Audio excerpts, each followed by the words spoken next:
I don't know if you feel the same way, but I've had a long time to make a video about the fact that most people simply don't realize how similar life is, and that it will be over for all of us at some point.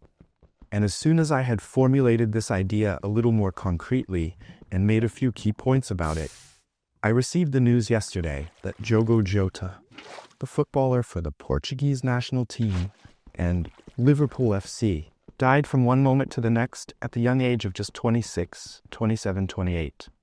And I have to swallow, because the moment I found out about it brought me back down to earth a bit.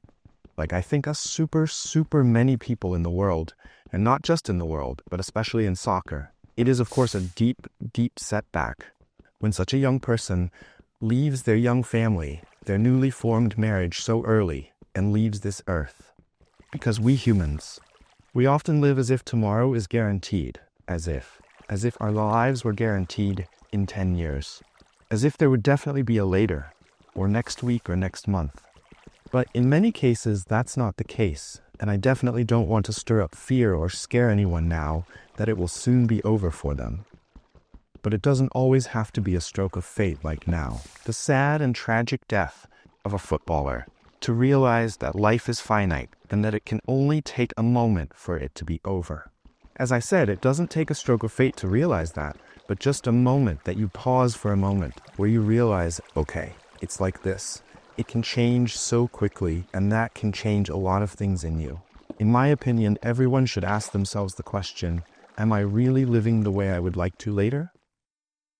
Let's assume that there really is one. Later on, will you have lived your life as you would have expected?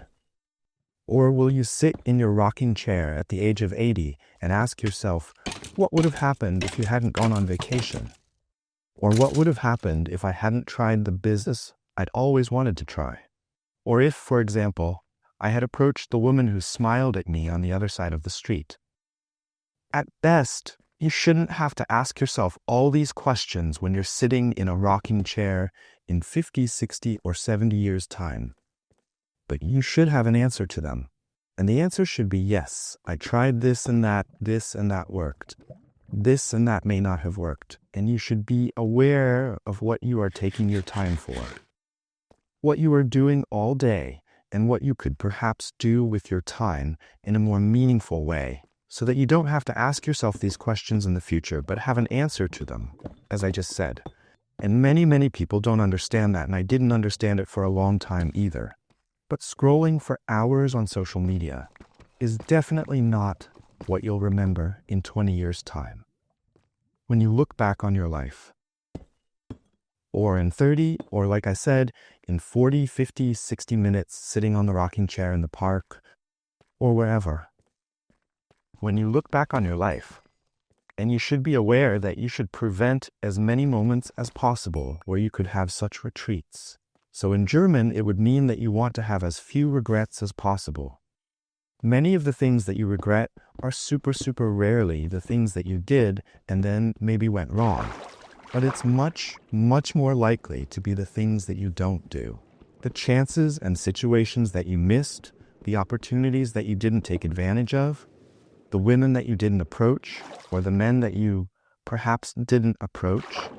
And what kind of question could you always ask yourself to find out if this is another moment where you're really putting something off, or where you're unsure, or where you're afraid to make a decision, or afraid to approach, or whatever, is the question of, what if I really only had a year to live, or maybe even a month? But if we remember now that death can come quicker than we would like, then it could just as well be that you are at the point where your life passes you by, or whatever. We don't know what happens after death. If you then have the chance to look back, then as I said, you shouldn't think that you regret anything. And if you're already thinking, okay, what if I only have a month or a year to live? What would I do then? Then you should not only make a plan, but also act accordingly. And that means, for example, that you try out things that you've always found interesting but have always put off. And as I said, that can be anything. It could be that you want to strengthen your relationship with a certain person or make it a little more intense. It could be a friend. It could be a romantic relationship. It could be a business partner, whatever. It could be that you wanted to meet new people. If you now know that you have a year to live, then maybe you don't want to campaign for a certain message. For example, children with cancer or whatever. For a topic that is important to you, where you think it gets too little attention, maybe men's mental health. And then you would try to bring as much attention to the topic as possible in that 1 year. For example, by making videos about it, in which you tackle any sporting projects to generate attention and draw attention to the topic. Or you take to the streets and try to talk to as many people as possible about it. But just because you don't just have 1 year left to live, but supposedly your whole life, you don't do that. Look how paradoxical that actually is, because it's actually much more of a reason to start again, because that's even more time to fight or work for this goal. And it doesn't have to be. It doesn't always have to be something charitable. It can also be your own goals. It can be your relationship with God. It can be your lifestyle, your income. If you only had 1 more year to live, you wouldn't be looking to earn as little money as possible in order to spend as little as possible. Of course, you probably wouldn't work yourself to death either, but you would find a certain sweet spot and make the best possible use of the time you have. And that doesn't necessarily mean you'd quit work, but it might also mean that you use the time around your work more effectively, or use it more sensibly, and don't come home first and then spend an hour on your cell phone and then lie down on the couch for an hour, or spend another hour on your cell phone, etc. Instead, you would definitely do completely different things with your time. You would do sports. As I said, you would try to meet new people. You would get involved in things, and that's exactly what you need to think about. What would you do differently now if you didn't have your whole life ahead of you, but only a certain amount of time? And you don't have to be radical like I've just said. Zach. Cut everything and stop everything and use most of your time as effectively as possible, or commit to a specific cause. But simply be honest with yourself. Okay, what would I really want to do? And then implement that into your current life and simply do more of it now. And perhaps that is precisely the art of finding this middle ground in the life we are leading right now. To appreciate our current life for once. The way we are living it right now, without being constantly afraid of death, but still always being aware of how quickly it can be over, being grateful that we are still alive. To be grateful that we have the free choice to do what we want with our lives without almost dying.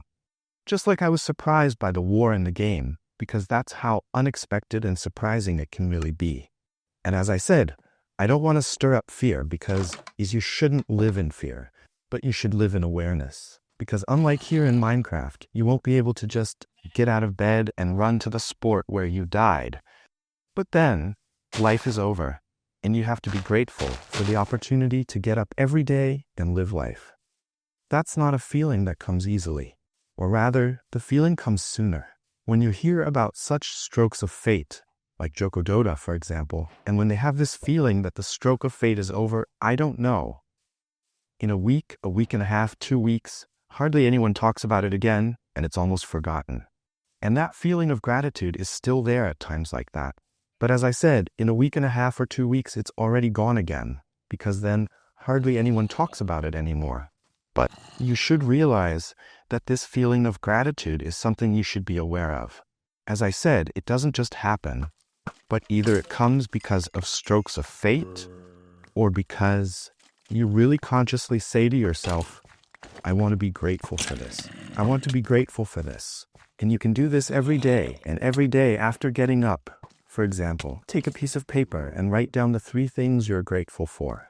You can pray to God that your life, what you have right now, is valuable, and that you are grateful to God for it, and simply remind yourself in such conversations with God, for example, that life is finite and not infinite, and that the finite life we have will also be over at some point. And you don't have to realize this in order to be afraid, but rather in order to live it again and make it truly fulfilling. To live a life, nothing else. I wanted to find other words so as not to repeat myself, but in the end, that's the best way to put it. To the point of living life and not living in fear of death, or not living in fear of what others think. That's exactly the opposite. and I think I can do you.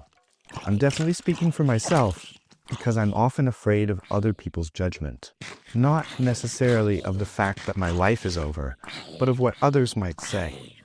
And to counteract this, I also make these videos here. So if I've been able to speak to you a little bit and help give you a new perspective, then please leave a like on the video and subscribe to my channel. I would be very happy if you write a comment about your experiences. I would love that. And then I hope to see you in the next video. Until then, take care, have a nice day.